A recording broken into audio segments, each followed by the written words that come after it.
মারা গেলে পায় গাড়ি ফাড়ি করে আমি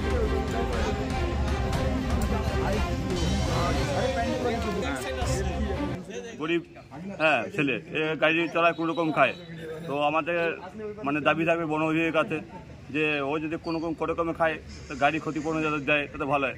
ও তো বন বিভাগে যায় না যে গাড়িটা বন বিভাগে মারছে, আমাদের পাড়া এলাকায় গাড়ি নিয়ে যাচ্ছিল কোনো রকম, ও গাড়ি চালায় খায়। তাই আমরা বন বিভাগের কাছে দায়িত্ব থাকবে, রেঞ্জ অফিসারের কাছে দায়িত্ব থাকবে যাতে রাজুকে যে গাড়িটা ক্ষতি হয়েছে তাকে সঠিক মানে ক্ষতিপূরণ যাতে তার দেওয়া হয়।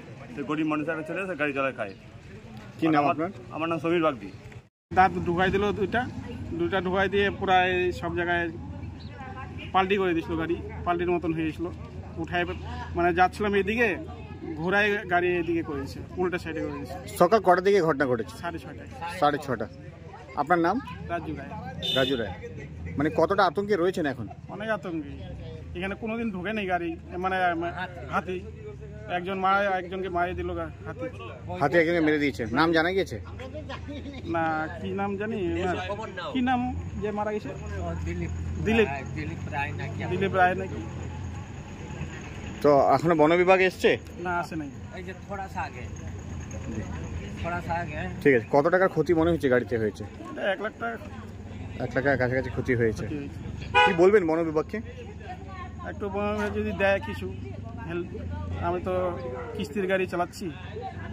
আজকে সকালবেলা হাতি ঢুকে গেল কি করে, হাতি ঢুকে আমাদের এই গোসাইপুর গ্রাম পঞ্চায়েত, এই গোসাইপুর নতুন পাড়াতে ঢুকে গেছে, একটা লোকেরকে ক্ষতিগ্রস্ত করে ফেলছে।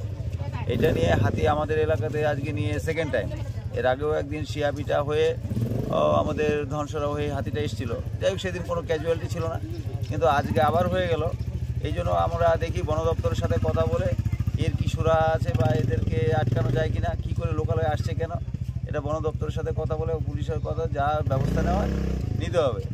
আর এই মুহূর্তে এই ভদ্রলোকের বা গরিব মানুষ, লোকটা মারাই গেল, এখন তো এর থেকে দুঃখজনক আর কিছু হতে পারে না। মানুষ জীবিত থাকলে অনেক কিছু করা যায়। এখন যাই হোক, ওনার দুর্ভাগ্য এটা হয়ে গেছে। আমরা গ্রাম পঞ্চায়েতের সব রকম সহযোগিতা করার চেষ্টা করবো। যে মারা গেছে তার নাম আর পরিচয়? এর নাম হচ্ছে দিলীপ রায়। কি করতেন উনি? একটা শ্রমিকের কাজ করতো, রাজমিস্ত্রি শ্রমিকের কাজ। গ্রাম বন বিভাগ এসেছিল? বন বিভাগতে এইমাত্র এসছে বন বিভাগে, যিনি বাগডোরা রেঞ্জের যিনি অফিসার আছেন, দায়িত্বে আছেন, উনি এসেছিল।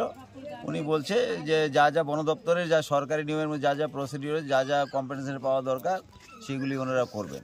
উনি অ্যাসিওর করে গেছে, এটা আমাদের সামনেই ছিলাম, কথা বললো, এইটুকুই আপনাদের জানা। আপনার নাম? আমার নাম অমৃতলাল সরকার, উপপ্রধান, গোসাইপুর গ্রাম পঞ্চায়েত।